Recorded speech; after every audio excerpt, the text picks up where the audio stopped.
So you're 9 years old. You guys moved to Left Rack. What is it like your reaction when you get to New York? Like, how are you adapting to the new area? I was confused.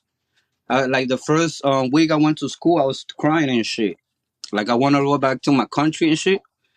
And then I'm crying in the room. They're like, "Why you crying?" I was like, "Cause I miss my classroom over there." You get me? And then Mm-hmm. I didn't know no English and shit, so they was taking classes. And then I'm like, they asked me how they say something in English and shit. So I didn't know how to say it. So I asked somebody, how you say that? And he gave me the wrong words and shit. And I got so mad because it was like everybody was laughing and shit. I'm like, so I left the school. I act like I went to the bathroom and I went through the exit door and went back home. I don't even know how the fuck I remember the address. I walked and I ring the bell. And they was like, how the fuck you got here? Like, oh, the principal brought me here. I told them that some guy in a car brought me. It wasn't true. I escaped. Right. So I didn't want to go to school and shit. Like the first week, I was like ashamed and shit. Like people laughing and shit, making fun of me.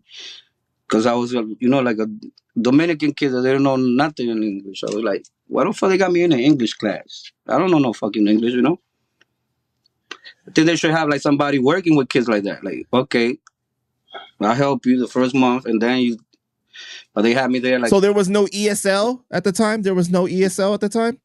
shit, I don't even remember. All I know that was like, all I know that the Morenos didn't like the Dominicans, and there was mad fights in that school. So after school, every Latino, Mexicans, Dominicans would get together to fight these fucking people, and they was Puerto like, Ricans too?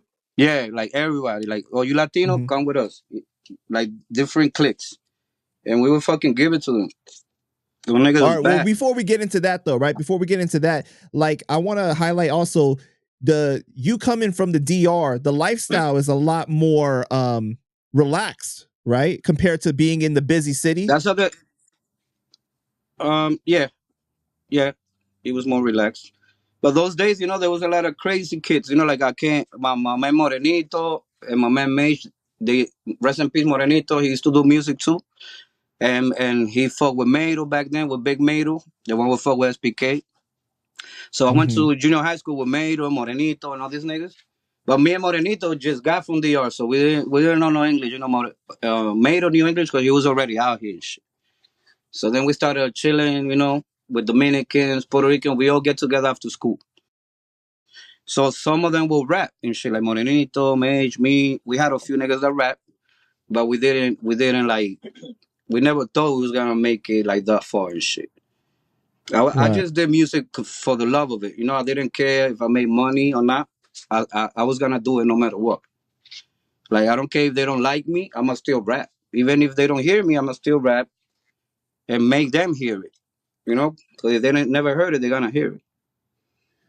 That's why. So, That's why I did. That's how like you never know what God had for you. You get me? Like one time I was in right. the movie theater and my manager boy Wanda from Chosen Few called me like, yo, I'm over here with a big guy Alejandro Sanz. Go to the studio. Come to Miami tomorrow and record.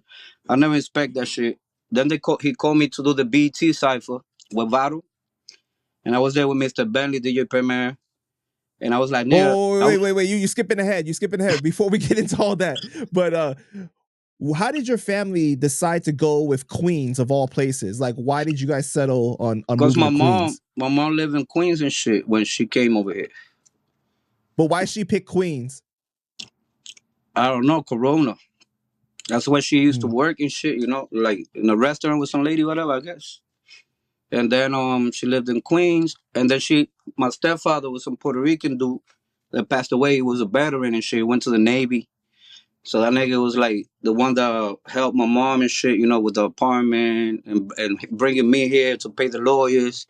Cause he was like, he had like a building, whatever. So he had money.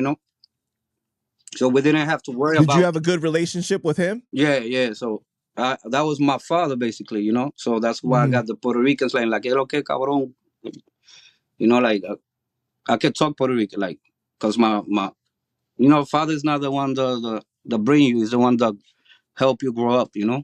So Right. he gave me all that. Not only that street shit, like don't trust nobody, be you, and always to be on point type of shit. Cause he was a Navy veteran, but he also like made me want to be a better man. You know, like waking up. I don't like waking up early, but we will get up at 5, 6 in the morning. Like I hate that shit, but I would do it to go to school. You know, I went to college. You Right. know that shit.